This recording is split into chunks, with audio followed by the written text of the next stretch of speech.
Hi guys! Welcome back to my channel again. So today's video guys ay ipapakita ni Indayers nyo ang bakuran sa loob ng palas kung saan po ako ay naninilbihan. So hindi po ito park.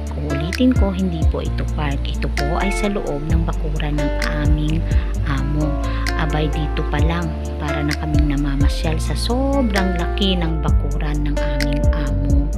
Isipin mo naman, pangarap ko lang noon na makakita ng ganito, yung days kung ano talaga ang mukha sa personal.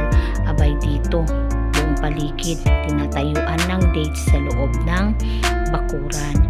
So dito pa lang po, para na po kaming nag-i-exercise sa sobrang laki mo naman.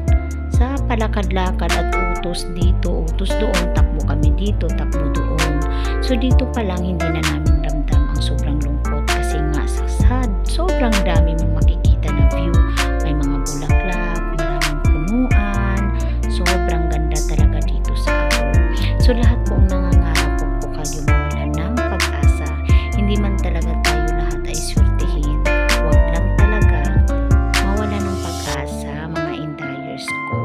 So ito lang muna ang i-upload ko ngayon. Maraming salamat nga pala sa mga bago kong subscriber. So thank you so much for watching po. See you next time.